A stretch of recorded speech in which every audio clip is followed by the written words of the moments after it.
আসসালামু আলাইকুম এভরিওয়ান, সবাই কেমন আছেন?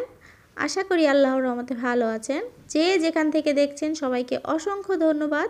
আর প্লিজ সবাই লাইক সাবস্ক্রাইব করে ভিডিওটা দেখবেন, পাশে থাকা বেল আইকনটি বাজিয়ে দিবেন। তো এখানে হচ্ছে আমি এই তো বেগুন, টমেটো এগুলো সুন্দর করে পুড়িয়ে নিয়েছি, আর ধনিয়া পাতা, পেঁয়াজ কুচি, শুকনো মরিচ ভেজে নিয়েছি।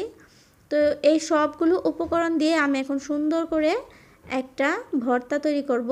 আর এই ভর্তাটা কিন্তু ভীষণ মজা লাগে। তো আপনারা কিন্তু বাসায় অবশ্যই ট্রাই করবেন। আর আমার ভিডিওটা দেখতে আপনাদের কাছে কেমন লেগেছে অবশ্যই ছোট করে একটা কমেন্ট করবেন।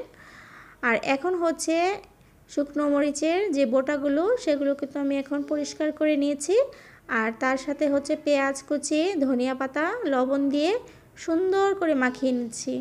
আর ভালো করে মাখানো হয়ে গেলে তারপরে এই পোড়া বেগুন, টমেটো সবগুলো উপকরণ একসাথে আমি মেখে নেব। এই তো আমার কিন্তু মরিচের যেই ভর্তাটা বানানো হয়ে গেছে। এখন হচ্ছে বেগুনটাকে পোড়ে রেখেছিলাম, তো এই বেগুনটা আর টমেটোটা সুন্দর করে মিক্সড করে নেব।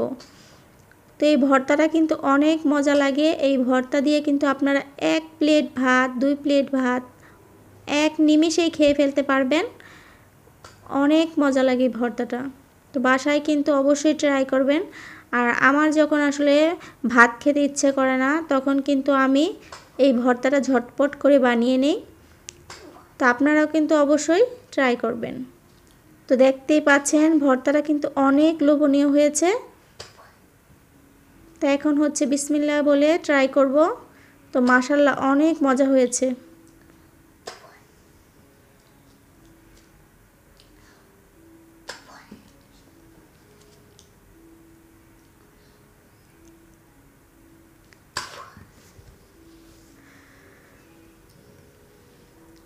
তো ভিডিওটা ভালো লাগলে অবশ্যই পাশে থাকবেন। আজকের জন্য এই পর্যন্তই। আল্লাহ হাফেজ।